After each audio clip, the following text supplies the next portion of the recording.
think the performance of the airline is improving. We're coming from a very tough period over the last 3 years, clearly driven by, a perfect storm, all the things that we faced, but also our own commercial weaknesses. I think 2016 should be a better year. We have a turnaround strategy that we are applying right now, and we should see that actually beginning to bear fruit in 2016 into 17.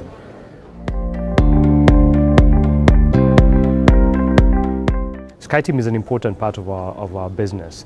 Today we partner, we code share and also fly into quite a number of SkyTeam hubs in Amsterdam, in Paris, in Hanoi, in Guangzhou.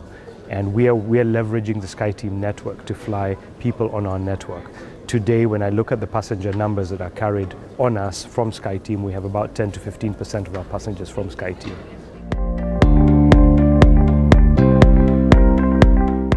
There is no question that we need to have an improvement in infrastructure, both airspace management and airspace investment, as well as infrastructure on the ground. If you look at the position, for example, in Nairobi, our hub, we're only now getting to a semblance of a terminal, both arrivals and departure, after the fire, that actually are able to serve us. So we're able now to have a hub which we can actually sell.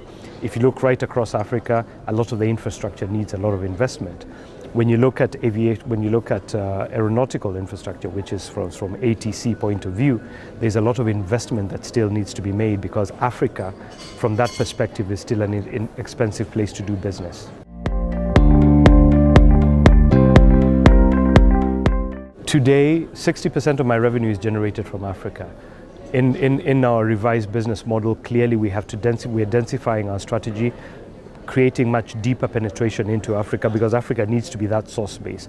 Making sure we can connect Africa better through our hub, and then as a second step, be able to leverage that into the places we fly to internationally, selected routes, and working with partners in those routes into SkyTeam hubs and beyond those SkyTeam hubs with the SkyTeam partners.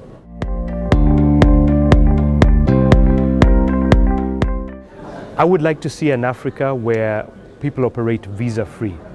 We are 50 years since Africa's independence, more than 50 years, and we still have visa restrictions right across Africa. African governments talk about the fact that there should be free movement of people across Africa, but today we still have restrictions, and you find different blocks having different visa requirements. For me, that's a priority. That is the only way we will stimulate true movement across Africa. If there are concerns around security, that should be dealt through the security organs, but we should be able to allow that free movement of people.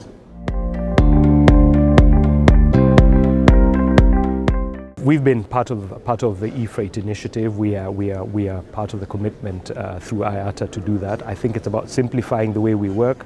It's about reducing the cost of business and actually making sure there's more transparency. I think it should help to particularly on traceability and making sure that we can actually do the billing right and all that process. So I think it will definitely contribute to it.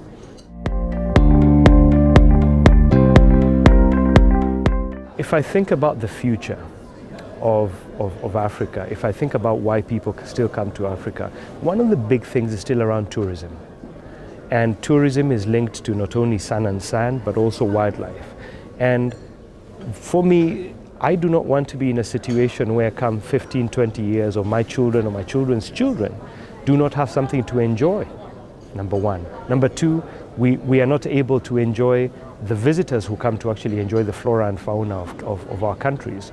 So from that perspective, it is important for us to be involved. I think the second thing, I think we owe it to our countries, we owe it to the region to make sure that we are protecting what we have today.